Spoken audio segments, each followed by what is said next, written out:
mga Cavs, nandiyan pala kayo. Welcome to Fireside Preparedness. Ako nga pala si Simon.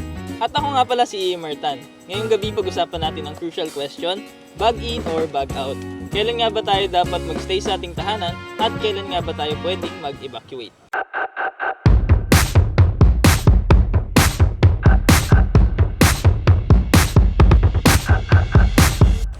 Tara sa campfire!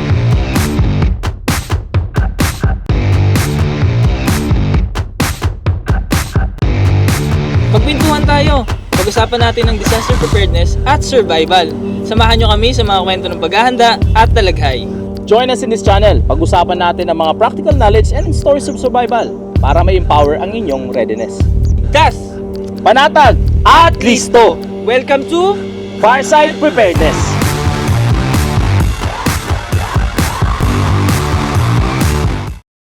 Bago natin i-discuss kung ano yung bag in or bag out, i-introduce muna namin sa inyo, ano ba yung Fireside Preparedness? Ang Fireside Preparedness ay isang innovation ng ating Municipal Disaster Risk Reduction and Management Office ng Bayan ng Nara upang maibahagi ang mga preparedness measures at mga practices upang itaas ang antas ng paghahanda ng bawat pamilyang mga Naranon. Ito siyempre ay sa pangunguna ng ating Municipal Mayor, Gerandi B. Danao. So for this year, we have 12 episodes sa Season 1 ng Fireside Preparedness. So tatalakayin natin lahat ng mga aspeto ng ating disaster preparedness para syempre yan sa pamilyang mga Naranon dito sa bayan ng Nara. So sa episode na ito, kasama natin si Mon at si Ambo. Pareho po silang mga empleyado ng ating Municipal Disaster Risk Reduction and Management Office ng bayan ng Nara.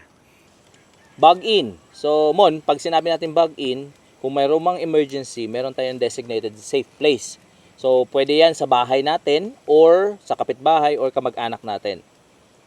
Ang kailangan lang ay meron tayong paghahandang gawin. So, ibig sabihin meron kang stockpile ng pagkain, other provisions na para sa iyo at para sa pamilya mo. So, usually, pag may emergency, katulad dito sa atin sa bayan ng Nara, kapag may flooding naman, at yung area mo ay mataas naman, o yung kamag-anak nyo ay mataas naman yung area, so mas maganda na doon na tayo sa bahay. Hindi na tayo mag-bag out na tinatawag or mag-i-evacuate. Tama ka, Simon, no?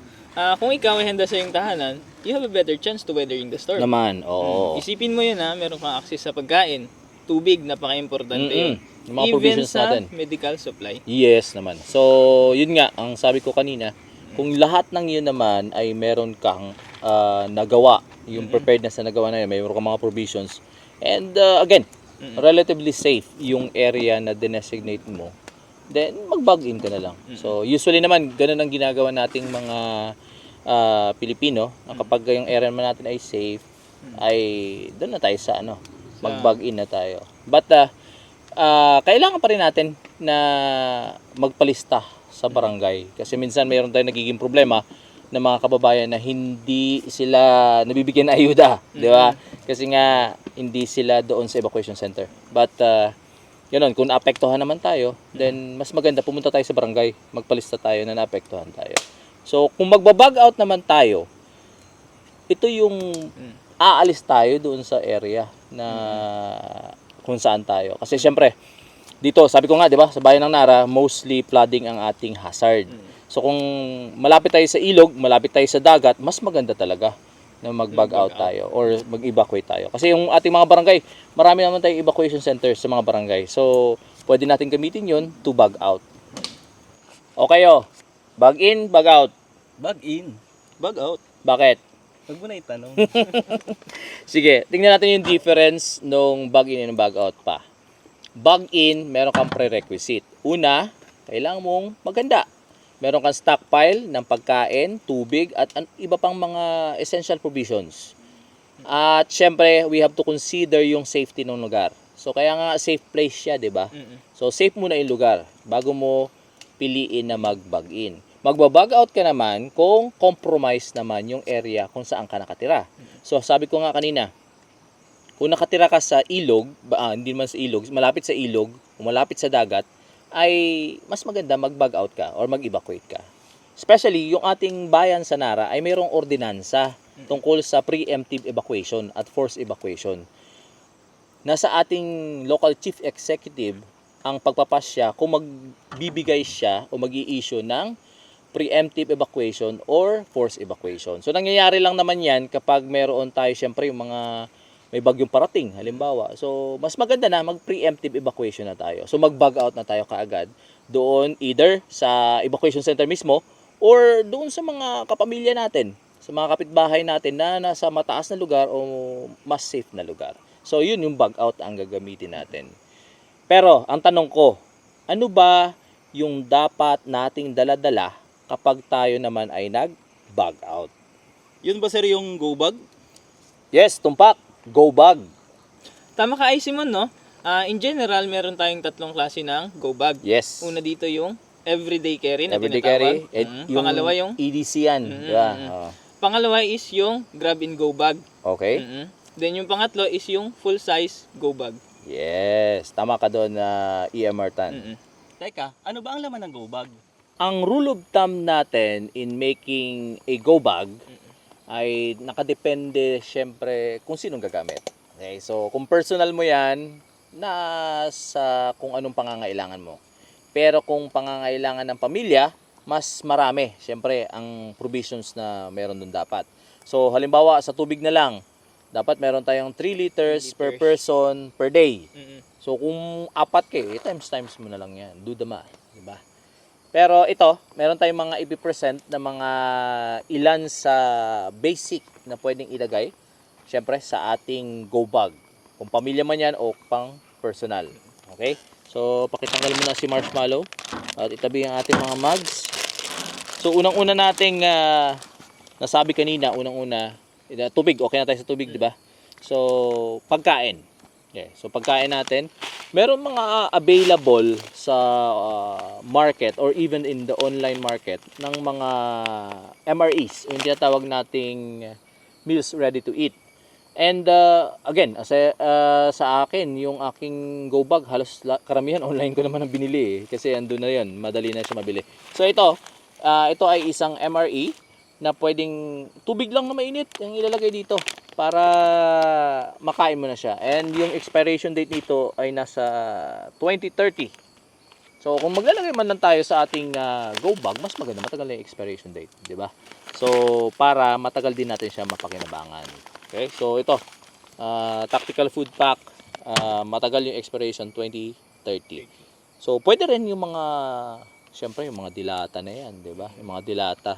So, mga dilata natin, ang we only have to check syempre yung kanyang expiration date. Sabi ko nga dapat mas matagal, 'di ba? Bago na ang expiration date bago natin gamitin sa ating go bag. Kasi monthly, although we have to check monthly kung okay pa ba yan yung nakalagay sa ating go bag, baka mamaya kinain na ni Bunso o 'di ba? Mahirap naman pagdating niyo sa evacuation center, wala na yung mga pagkain. But again, yung mas matagal ma-expire, yung mas matagal yung shelf life. Online meron akong mga nabili na itong ano tawag dito, luncheon meat, 'di ba? Yung luncheon meat, yung mga spam na ganyan o yung mga Korean spam na tinatawag nila. 'Yan, matatagal yung mga expiration date noon. Ito ay I think hindi ko makita eh. So ito, medyo matagal ang expiration date nito. And then, meron tayo yung, syempre, yung mga bigas. Yung paano ba naman yung mga bigas? Yung mga bigas naman natin, kung naka-vacuum sealed siya, katulad nito, pwede na ipamukpok, ay mas tumatagal yung kanyang shelf life. So, mas maganda pa nga yung, ano man tawag doon sa, Mylar bag, na bag, mas maganda yon. And then, syempre, dapat nakatago rin. Ilagay mo rin sa isang panglalagyan. Okay? Also, yung mayroong tayong mga sa online, meron din ako nabili ito, yung mga high energy bar o yung mga biscuit. Ito maganda rin ito sa pamilya. At ito matagal din ang kanyang expiration date, 2044. 'Di ba? Grabe katagal. And yun, pwede natin magamit in our go bag. Ano pa ba yung mga ilan sa mga available sa atin? Siyempre yung mga instant noodles, pancit canton. But be very careful lang, syempre, dahil mataas din ang kanyang salt. kailangan natin maging maingat sa paglagay. Baka mamaya kasi puro ganito na lang ang mangyari sa atin ito. Magkakasakit na yung mga kapamilya natin na puro noodles lang yung niligay natin sa ating go bag. Ano pa ba? Syempre, you have to consider yung inyong first aid kit. Pang pamilya man yan o pang personal. Ako, meron lang ako ditong iilan na suggestion na pwede nating ilagay.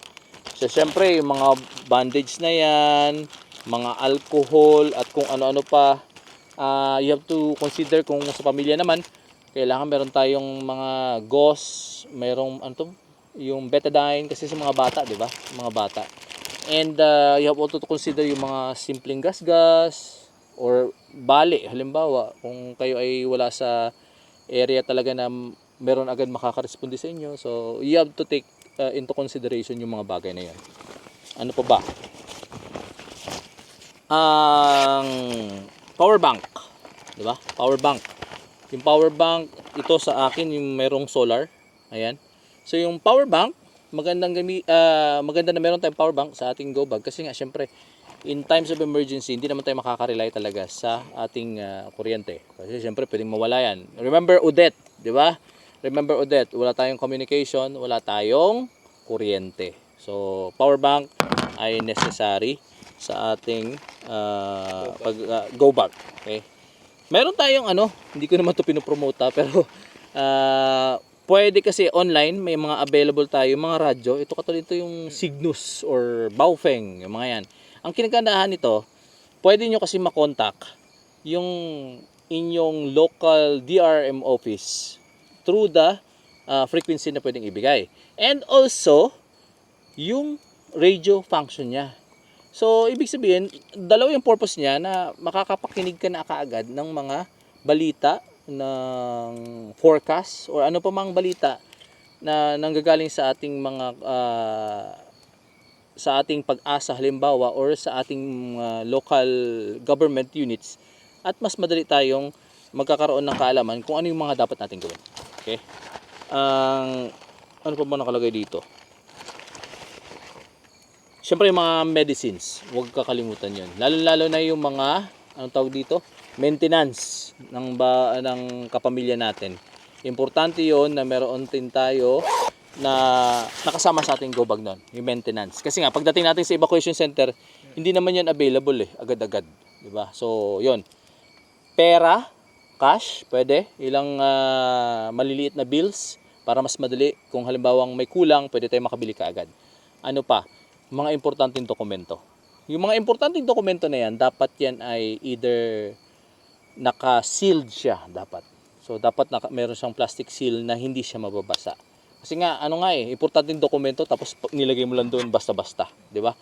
So 'yun, importante 'yon na meron tayo noon, and then meron tayong ways na to communicate with other people, yung ating mga kapamilya, or even sa ating local government unit. So, yan, basic na laman ng isang go bag. Pero pwede nyo naman yan i-update, i-upgrade. Dapat talaga siyang i-update, di ba? At pwede siyang i-upgrade. Sa atin kasi, doon sa DILG at sa ating DSWD, meron tayong tinatawag na e-balde. Actually, equivalent lang yun ng ating go bag. So, yung go bag, yan ay inadapt na lang natin sa Pilipinas. Pero sa programa ng DILG at saka ng DSWD, yung listong pamilyang Pilipino, ang sinasuggest nila, ang tawag natin doon ay e-balde. Yan. Or emergency balde. Kasi nga ang balde, ang pinakamadaling paglagyan. Di ba? At sa tingin ko sa lahat ng bahay, mayroong balde. Alam nga na, sa inyo mo, may balde kayo. Meron, sir. Sa inyo, may balde. Meron, sir. Meron din sa amin, 5 nga yung balde namin. Wow, ang yaman nyo naman. Ang dami yung balde. So, yun yung basic na laman o dapat lamanin ng isang go bag. Ay Simon, aside sa safety benefits, Okay. bakit importante ang paghahanda? Okay, so magandang tanong yan. Mm-mm. Nabanggit mo na siyempre, safety benefit nga di ba? Na maging safe yung pamilya mo, maging safe ka. So, ibig sabihin nun, you are in control ng safety ng iyong pamilya o ng safety mo. Okay? Pangalawa, hindi sa lahat ng panahon ay ang ating mga emergency responder ay makaka-responde agad-agad. So, there is a possibility na ma-overwhelm din ang ating mga responders, ang ating emergency responders, ang ating barangay, ang ating local government unit.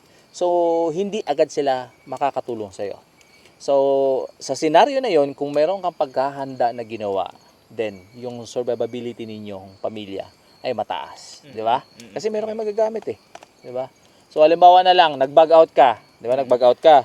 Tapos pagdating mo doon sa evacuation center, walang taga-gobyerno. Magagalit ka na lang? Hindi. Pag nagalit ka ba, nagsigaw-sigaw ka at nagreklamo ka, makaka-benefit ba 'yon sa safety at sa survival ng pamilya mo? No. Kung may dala kang go bag, 'di ba? Naka-prepare ka. Then kahit na 72 hours pa bago kayo mabigyan ng tulong, ay 'di ba? Okay kayo ng pamilya niyo. So you take control noon sa ating sa survival ng pamilya mo at sa safety ng pamilya niyo. So you have that control. 'Yun ang kinagandahan sa paghahanda. Hindi natin alam kung ano man ang mangyayari sa atin dahil ang mga insidente biglaan 'yan. But Hindi inaasahan. yes. Pero alam natin na posibleng mangyari. Hindi dapat natin matanggalin sa isipan natin yung posibilidad na may mga mangyaring mga bagay na makakaapekto sa pamilya natin. So, kaya nga dapat ang bawat naranon ay maghanda. Mag-prepare tayo. Alam na natin kung ano yung mga hazard dito sa munisipyo.